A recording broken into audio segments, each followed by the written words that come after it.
Hi hello అండి నమస్తే నేను మీ Rahima welcome to my channel.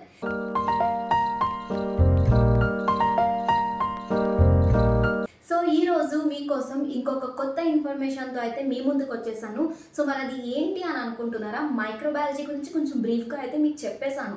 But ఈ మైక్రోబయాలజీ చేయడం వల్ల, చదవడం వల్ల ఏంటి బెనిఫిట్స్, అసలు జాబ్స్ ఏముంటాయి అని చెప్పి చూసుకుంటే, సో జాబ్స్ వచ్చేసి biomedical scientist, biochemist, microbiologist, immunologist, mycologist, biotechnologist, virologist, genetics, veterinary microbiologist, clinical research associate, research assistant, environmental microbiologist, quality assurance technologist, sales technical representative. Government and private హాస్పిటల్స్లో and ఓన్గా lab కూడా పెట్టుకోవచ్చు. And environmental agency and chemical ఇండస్ట్రీస్లో and food and beverages and ఇంకా వచ్చేసి మనం లెక్చరర్గా కూడా వెళ్ళొచ్చు. లైక్ మైక్రోబయాలజీ మీద మనకు నాలెడ్జ్ ఉంటుంది కాబట్టి ఆ స్పెషలైజేషన్ కోర్స్ చేయడం వల్ల మనకి లెక్చరర్గా కూడా చేసే అవకాశం ఉంటుంది. దీంట్లోనే మనం పిహెచ్డి కనుక చేస్తే దీంట్లో స్పెషలైజేషన్ అనేది ఉంటుంది. సో పిహెచ్డి తర్వాత మనం అవుట్ ఆఫ్ కంట్రీ కూడా వెళ్ళి మనం జాబ్ చేసే ఛాన్సెస్ ఉంటాయన్నమాట.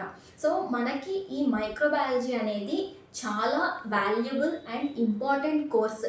ఇది చేయడం వల్ల మనకి చాలా యూజెస్ ఉంటాయి. శాలరీస్ దగ్గర చూసుకుంటే బీఎస్సీ అండ్ పీజీ చేసిన వాళ్ళకి 3 to 4 lakhs per annum ఉంటుంది. అదే పిహెచ్డి చేసి కనుక మనం అవుట్ ఆఫ్ కంట్రీ వెళ్ళినట్టయితే కనుక మనకి 75,000 to 80,000 వరకు శాలరీ ఉండే ఛాన్సెస్ ఉంటాయి పర్ మంత్ వచ్చేసి. సో మనం ఏం చేయాలి? సో మనకున్న సబ్జెక్ట్ గురించి మనం బాగా నాలెడ్జ్ తెచ్చుకొని దాని మీద గ్రిప్ తెచ్చుకొని మనం బయటికి వెళ్ళి జాబ్స్ గురించి చూసుకోవాలి. పిహెచ్డిలో కొన్ని స్పెషలైజేషన్ కోర్సెస్ ఉంటాయి.